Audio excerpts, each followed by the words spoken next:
Você sabe o que é um amálgama? Sabe aquelas restaurações escurecidinhas que a gente tem nos dentes do fundo, que não são muito bonitas, de longo tempo? Isso é uma restauração de amálgama. E quando é que tá indicado você trocar essa restauração de amálgama por uma restauração de resina, que é aquela restauração branquinha, restauração estética? Nós vamos falar desse assunto agora e tirar essas dúvidas para você, tá bom?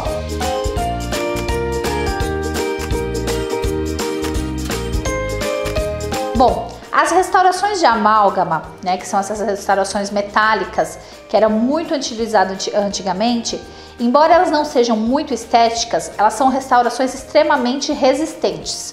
Por isso que existem muitos pacientes que relatam que têm essas restaurações há 20 anos já e nunca teve problema nelas. Vamos falar um pouquinho a respeito das peculiaridades do amálgama. O amálgama é um metal, tá? Por isso ele não é um material muito estético. A restauração ela era confeccionada a partir do imbricamento desse material na cavidade do dente. Era feita a remoção do tecido cariado e aí tinha que fazer um desgaste maior dessa superfície dentária para que esse material pudesse ser imbricado ali e vedasse toda a estrutura dentária para que não houvesse novamente nenhum tipo de infiltração de cárie. Só que com isso, com esse desgaste maior que era necessário, acabava se perdendo muita estrutura dentária e o dente, as paredes dentárias ficavam fragilizadas. O amálgama ele sofre também o processo de oxidação com o tempo, né? Então a gente vê muito hoje em dia aquelas restaurações mais escurecidas, né?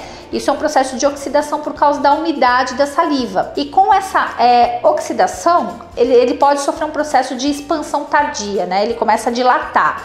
E isso pode fragilizar ainda mais a estrutura dentária. Então é muito comum às vezes acontecer de fraturar alguma parte do dente, por exemplo, que tem essa restauração de amálgama e a restauração em si estar intacta, né? Então o dente fica fragilizado, quebra às vezes algum pedacinho do dente, mas a restauração tá ali intacta. A principal questão aí é que a restauração de amálgama, nós não podemos fazer reparos nelas, né? Pequenos reparos, vamos supor, quebrou um pedacinho, só incrementar aquele pedacinho. E já com a resina, nós temos essa vantagem de conseguir fazer reparos pequenos. Ela é um material estético, mas que também ela tem uma certa fragilidade. Então a gente tem algumas indicações para utilizar a restauração de resina, né? Então restaurações muito extensas, reconstruções dentárias muito extensas, ela já não tem indicação, a resina de consultório, por ser um material mais frágil, não suportar tanto carga mastigatória em relação ao amálgama. Agora a questão, né? Quando trocar e não trocar essa restauração? É importante que o cirurgião dentista faça uma avaliação muito precisa da quantidade de estrutura dentária remanescente que ainda tem para suportar uma restauração de resina.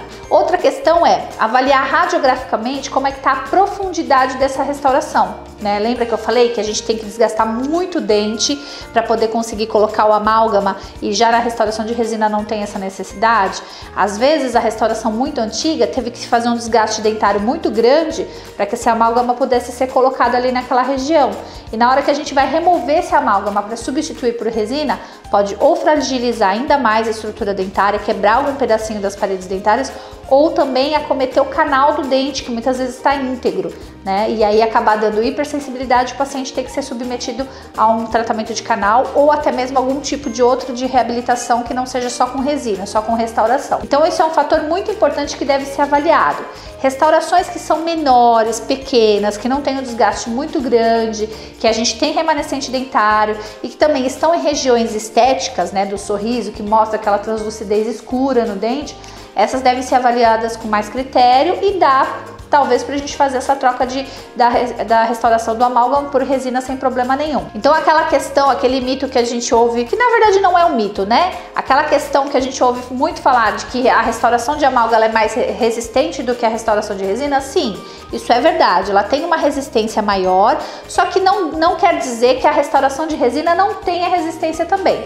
Ela tem, só que ela não tem uma resistência tão grande quanto o amálgama e ela tem as indicações precisas em relação aos tipos de restauração, tá bom? Então assim, existem vários tipos de materiais no mercado que podem ajudar a fazer com que essa resina seja uma resina eficaz no tratamento restaurador a longo prazo e que devolva a estética para você também. Se você tem vontade de trocar sua restauração de amálgama por uma restauração de resina, que é aquela resina branquinha, isso deve ser avaliado muito criteriosamente com o cirurgião dentista, através de um exame clínico, de um raio-x, para avaliar a profundidade, para que essa troca de restauração não cause uma dor de cabeça desnecessária para você. Se não tem profundidade muito grande, não está próxima do canal e tem estrutura dentária em volta, dá para restaurar com resina sem problema nenhum. Agora, se é uma restauração muito extensa, tá profunda, pode acometer o canal, aí tem que ser avaliado o custo-benefício dessa troca só simplesmente por uma questão estética, tá bom? Qualquer dúvida que você tiver, entre em contato com a gente, deixa sua dúvida nos comentários, deixa suas sugestões, entre em contato com a gente também nas nossas redes sociais, dá o joinha aqui no nosso vídeo, se inscreve no nosso canal, que todas as dúvidas a gente vai tirar para você, tá bom?